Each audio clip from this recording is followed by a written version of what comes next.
খবর 24 সাথে আপনাকে স্বাগত। নতুন নতুন খবর জানার জন্য আমাদের চ্যানেলে চোখ রাখুন। 8 বছরের ছেলে খুন হয়েছেন 16 ফেব্রুয়ারি সন্ধ্যায়। এলাকায় শোরগোল। একমাত্র পুত্রকে হারিয়ে কান্নায় ভেঙে পড়েছেন বাবা। কিন্তু পরদিন অর্থাৎ 17 ফেব্রুয়ারি সকালভাবে শান্তভাবে পোষ্যকে বিস্কুট খাওয়াতে দেন শান্তা শর্মা। যদিও পোষ্য কুকুর সেই বিস্কুট খায়নি। হুগলির কন্যাগড়ে 8 বছরের স্কুল ছাত্র শ্রেয়াংশু শর্মা খুনের তদন্তে নেমে এটাই প্রথম খটকা ছিল তদন্তকারীদের কাছে।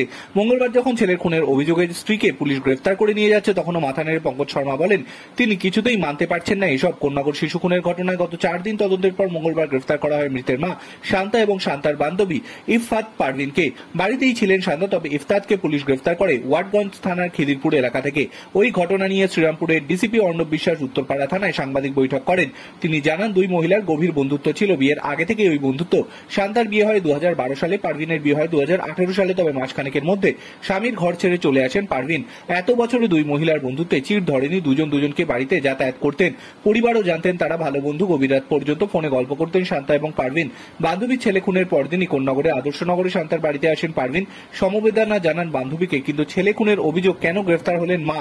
ডিসিপি আরো জানান ঘটনাস্থল থেকে যেসব তথ্য প্রমাণ মিলেছে তার ভিত্তিতেই এই গ্রেফতারি। ফরেন্সিক তদন্তের রিপোর্টে এবং ফিল্মওয়্যার প্রিন্ট রিপোর্ট খতিয়ে দেখা যায়। তাছাড়াও এলাকার সিসিটিভি ক্যামেরা ফুটেজে দেখা হয়। তারপর অভিযুক্তদের জেরা করে নিশ্চিত হওয়া গিয়েছে যে খুনের পেছনে শিশুর মা এবং তার বান্ধবী রয়েছেন। ডিসিপি বলেন দুজনই শ্রীরামপুর আদালতে তোলা হবে। রিমান্ডে নিয়ে তদন্ত এগোবে। পুলিশ সূত্রে খবর সমকামী সম্পর্কে হয়তো বাধা হয়ে দাঁড়াচ্ছিল শিশু। এই কারণেই তাকে সরিয়ে দেওয়ার সিদ্ধান্ত নেন মা। তবে এ নিয়ে আরো জিজ্ঞাসাবাদের প্রয়োজন রয়েছে। 8 বছরের শ্রেয়াংশুকে মারা হয়েছিল বিভিন্ন জিনিস ব্যবহার করে।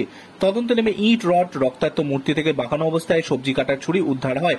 শিশু খুনের নৃশংসতা তদন্তকারীদের চমকে দিয়েছে। একমাত্র সন্তানের মৃত্যুতে সিআইডি তদন্ত দাবি করেছিলেন বেসরকারি সংস্থায় কর্মরত পঙ্কজ।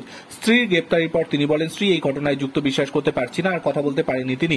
মৃত শিশুর মেসোমশাই গৌতম অধিকারী বলেন দুজনের যে সম্পর্ক ছিল সেটা জানতাম না। অভিযুক্তদের কঠিন শাস্তি চাই।